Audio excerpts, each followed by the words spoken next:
It's going to be all about their offense here. Because I feel like there is a way to slow these guys down offensively. I know that there's some teams out there that have had some trouble with them lately because of the way their quarterback plays. Joe Burrow is outstanding. There's no question about that. And he's outstanding because of the wide receiver groups they have. But this offensive line could be something that could be their downfall against this Cowboy front. And I say it in this way because I don't believe the Bengals are going to try and run the football on you. This is the first time in a long time that you're going to play a team that cares less about the run than you do. It's encouraging. Yeah. There's nobody in the league. They play bad defense. And they play really bad defense. Wow. When you look. No wonder they lose. Yeah. There's nobody throws the ball. Excuse me. I take that back. Your Dallas Cowboys throw more passes out of shotgun formation than the Cincinnati Bengals do. That's the only team. This team, when they do get in like 11 and 12 personnel, they're one of the worst teams in the league when it comes to running the football. So when they want to go heavy, pound the rock a little bit, they can't do it. They can't do it. They can't do it. Offensive line just sucks or what? This is going to be the problem for them. Because what's going to happen is Dallas has played these teams, as we've talked about every week, that have the threat and the ability to run and be successful at it and punish Dallas for it. This guy's not a running quarterback. Yeah. You know, they really don't. You know, they've tried to do some things. You know, Chase Brown has been the primary back. They traded for Khalil Herbert. He really hasn't gotten going. Zach Moss is on the injured reserve. This team really doesn't want to run the football, you know. And you start to look at all the numbers and how it plays out. They're very similar to how Dallas is running the football. Everything, if they do, is everything is inside, nothing to the edge. Do you think they could look at the Cowboys defense and say, this is a game we can run against and we should? Or could they not execute it? I don't think they could execute it. Nice. I don't think they can. I think this plays right into Dallas's hands defensively. Yeah, I think Dallas was built to rush the passer. And when I say rush the passer, they're starting to get guys back. I wish that Tank was back in this lineup this week. But, you know, we'll see with Nealon and maybe some others. You're going to move Mike around. But this Bengals offensive line has problems when it comes to pressures, and it has a problem when it comes to teams that blitz them. Nice. They do not do a very good job. I went back. I watched all 30 of their sacks that they've given up. Sack after sack after sack. You know me. Yep. Looking at the sack. Love the Sack sacks. watcher. Sack compilations, man. Yeah. That's why they kicked you out of the locker room. Bassick was talking about the Rangers and all that. Like, you know, but you heard that earlier when he was talking about seeing all the players. Categories. Yeah. That's why you don't go. But anyway, this, to me, they're outstanding at receiver. Don't get me wrong.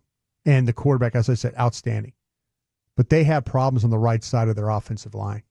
They got a rookie right tackle. Mims? Mims. How's he hanging? Not well. Light his ass up.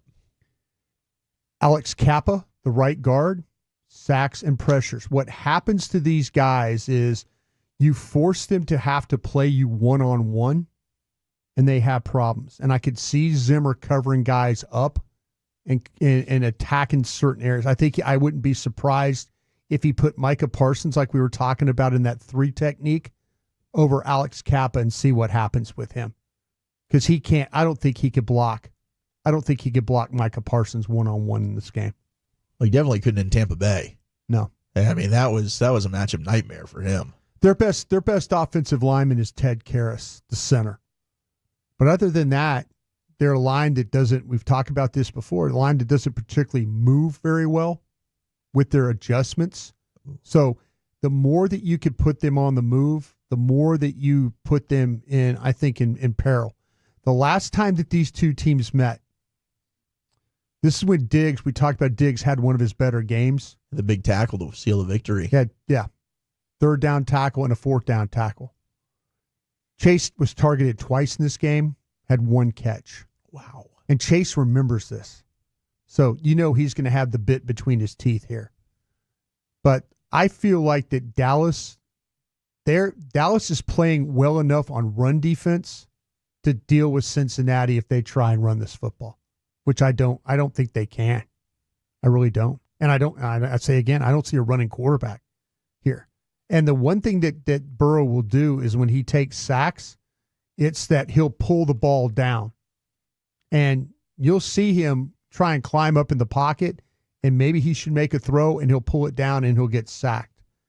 But his line can't hold up. Not against this group, he can't. So what if I said, man, if you tell me Trayvon Diggs plays, I'm going to pick the Cowboys Monday afternoon?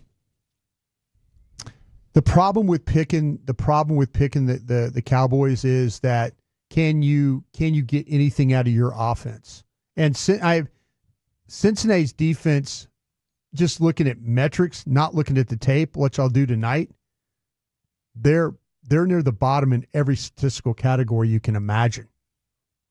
So can Dallas manufacture enough offense?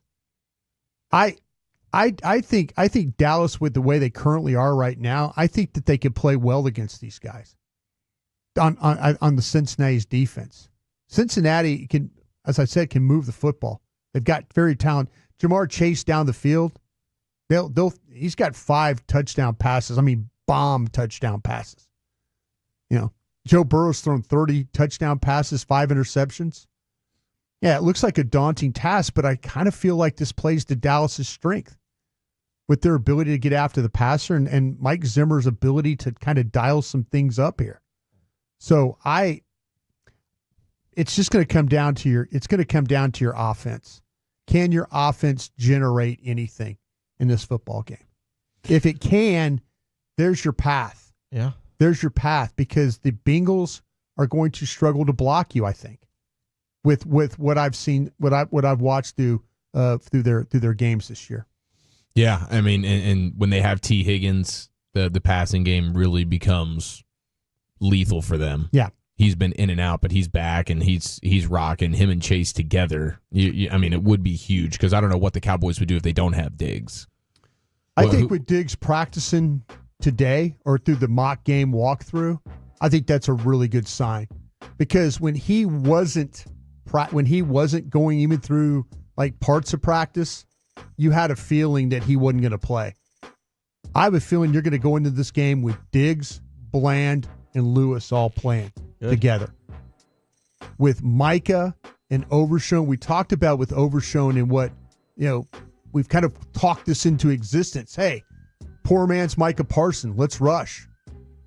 They need to do that in this game. Yeah, look at middle class. Looking more middle class than poor man's. He's closer. I I respect what Cincinnati's doing offensively, but I think they're masking a lot of things with this quarterback's masking the problems they have on their offensive line. Do you see anything on why they haven't been able to close these one-score games? They're 0-6. Their defense, I guess. I mean, and they've missed a bunch of field goals. They put their kicker on injured reserve. McPherson. Yeah, they've got a new kicker this week, so they've struggled with that. But they're when you start to talk about giving up big plays and things like I'm looking forward to seeing how bad how bad their defense really is, because that's the thing I think that's holding them back from winning these games. Yeah. Do you believe the Bengals will make another Super Bowl run with Joe Burrow? It just seems like they're good like once every 12 years for a brief window. Andy Dalton had his run. Before that, I don't know if I remember their Carson Palmer. Carson Palmer had a year, against the Steelers in the playoffs. Yeah. Marvin Lewis had a run there where they were getting in the playoffs quite a bit. They just could never win a playoff. They never could win a playoff game. But it's tough. It's tough to when once you've paid your quarterback, especially for a franchise like that, they don't even want to pay Jamar Chase. And that number just keeps going up. That's going to get contentious probably in the offseason for them. But Joe Burrow seems like he's playing the best football of his career. I mean, the numbers reflect that. Yeah, they've got the quarterback figured out. He's a monster. It's a shame that the offensive line can't get it together. I mean, Orlando Brown's the guy that they brought in from the Chiefs. They've tried. Got hurt. I watched him hurt his knee in the game. That's your chance. That's your chance. It actually, don't worry. I would not worry about them running the football. Well, that's exciting. Are you guys like me where you've retreated a bit from the team tank idea for now? Like, let's just put that on ice and see if we can, make a historic run or do the unthinkable, have a multi-takeaway game against Joe Burrow, win that one, win against Carolina. I want an excitement more than I'm thinking about, because now that you have 5 wins, you're not going to have a top 5 pick. The best you could hope for now would be 7th or 8th. You with me on that at all? Yeah, I get what you're saying for sure, and I love to see the defense and especially guys that you're building around. Seeing Overshown doing what he's doing, seeing Mozzie take steps in the right direction. Having those type of guys play well is awesome. And even for the offense, where you have some offensive linemen now that you're feeling like maybe they're not backups with Hoffman and with Bass and stuff like that. So I like seeing those improvements, but I still know that this is a dead end season, and Cooper Rush is. I mean, that's what made me start looking at the draft on November 9th when Cooper Rush became the quarterback. There's nothing really good that comes from this. I love the highlight moments from these dudes. Their defense is finding a way. Defense and special teams. Yeah, that's how they're scoring points. Defense, special teams, and a really, really good kicker. Ball security, like Cooper maybe is taking a little bit better care of it. I look at this way: they pick Zach Martin at 13, right? Pick CeeDee Lamb at 17. Some of their best players picked Micah Parsons. Van Der Esch was at 18. Picked Micah. His career ended. I'm just saying, like the guys like Micah Parsons, what 12? Yeah, 11 they traded back to get him at 12. Yeah. So to me, when they've just taken the best player on their board, and whether they're picking, I think at 5 or 6, they would probably force that thing. I think at 12, 13, 14, that's their sweet spot. I think that's where they draft their best. I think that's where they do not. They forced a running back on you in the 4th overall pick, right? Yeah, 2016. And they forced up and moved from Claiborne. At like 7 or 6, yeah. I mean, their best pick in the top 10 of the last 15 years was Tyron at 9. Yeah, right. I kind of feel like, to me, that if you let them pick 13, 14, 15, right around there, yeah, that would be great. They'll pick their board. As long as we're in the top 18 or wherever Brian says the first round really ends here, it's usually somewhere between like 18 and 22. Yeah. Right. Yep. Yeah. If we, as long as we're ahead of that curve, then I'll be overall satisfied. All right. This is the report on the Bengals defense, and it's been a little bit of a struggle for them this season, especially with what they've had to deal with. Some of the stuff teams throwing the football on them, though, has been a bit of a problem. They do not get. They have one guy. They have one guy that gets pressure, and that's Trey Hendrickson. But Trey Hendrickson can also wreck your game by the way he plays. He's going to primary line up on your left side. So this is going to be a Chuma Edoga game with Trey Hendrickson over there playing on that side. Now, this team is, like I mentioned, they're very poor with pressure, and they're very, very poor in sacks. But Hendrickson's got double digit. He had 4 of them against the Raiders, and like I say, it was they had no answer for him that day. But this is where the Cowboys are going to have to live, and they're going to have to try and figure it out. Now, I'll tell you something about this Bengals defense. Because if you don't want to have to deal with Hendrickson, you might want to try and run the football against these guys. I love it.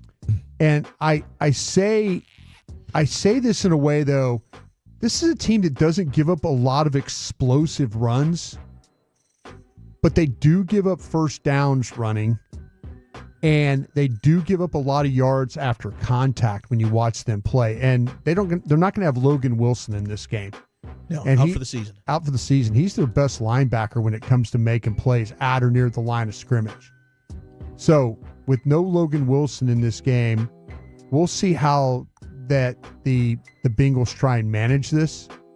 But they've been it's a struggle for them.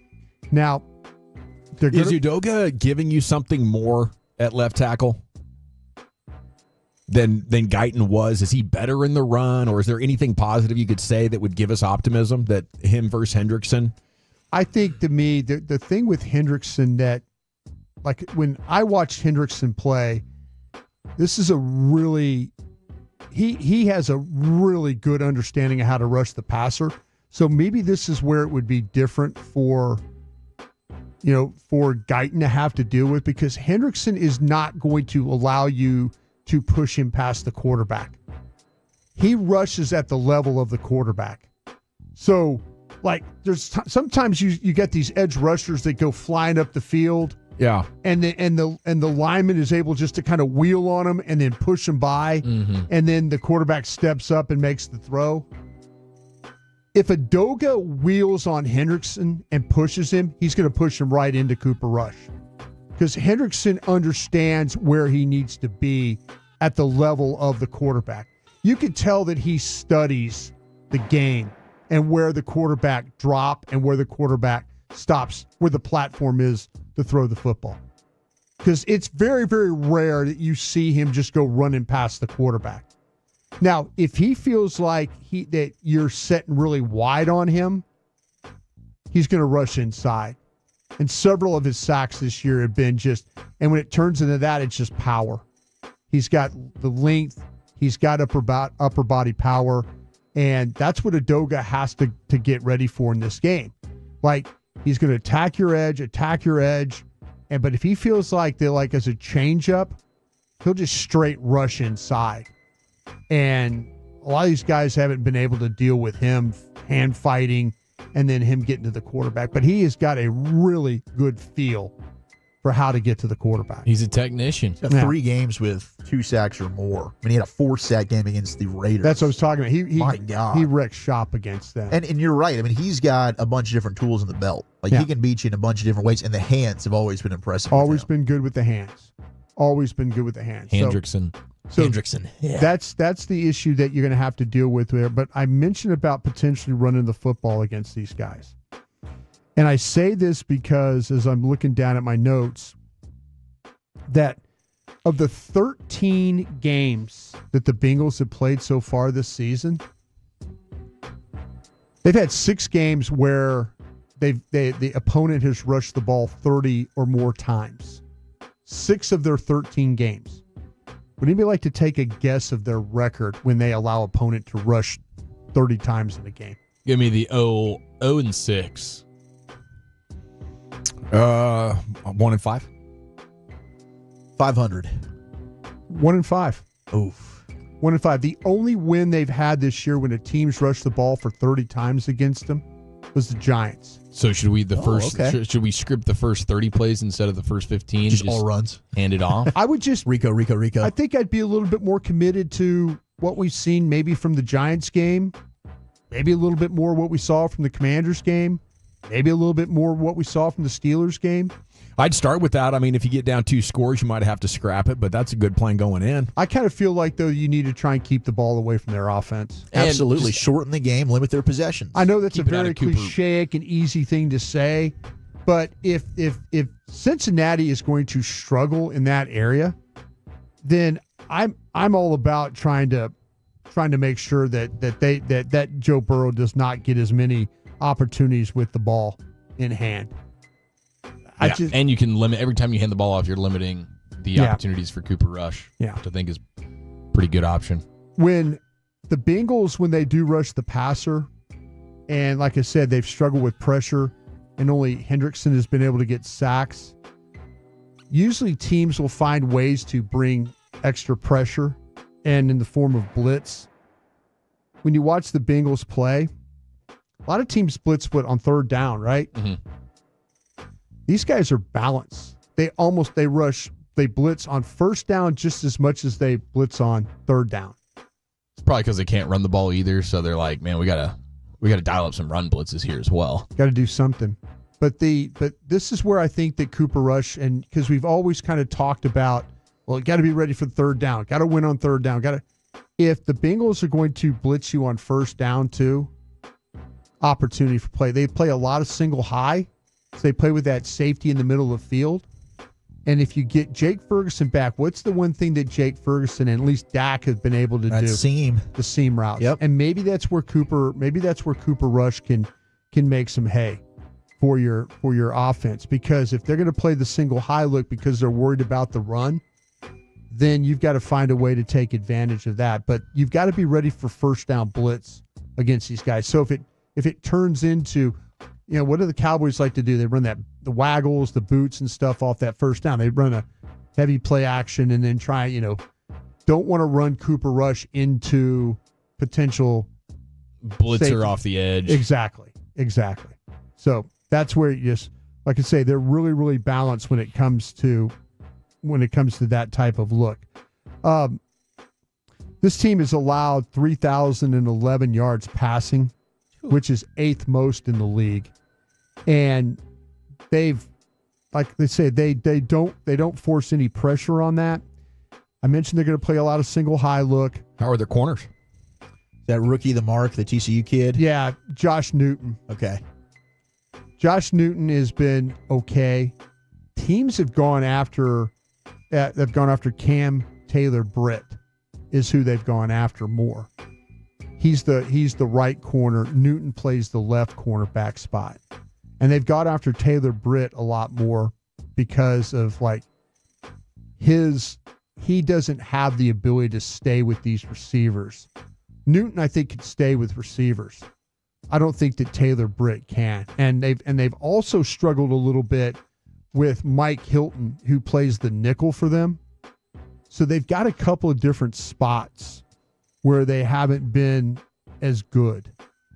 Now, there's another thing that they do that they play a ton of press man coverage. And I think this has got them in a little bit of trouble. Is that because Taylor-Britt's just a bigger corner? They like him doing that more? Yeah. But then he can't run once he gets beat off the line. He can't keep up with him. I mean, can these Cowboys receivers make him pay for that? I think they can. But we talk about, again, can you block Hendrickson up front? Mm-hmm. If somehow you're able to kind of control that scene, yes, you can make plays. I think there's a couple different ways you can win this game against this defense. Running the football, hopefully staying ahead of the chains that way. But then when we also need to throw the ball, find 29 in this defense or find 21 in this offense. Because those are the two guys that have seemed to have had the most problems with coverage. Is there any signs of give up out there in that team with all the close losses they've had, all the expectation crashing? You know what? I don't. They are playing a lot of young guys. That's their biggest problem right now. That they're, the Cowboys are playing a lot of young guys on their offensive line.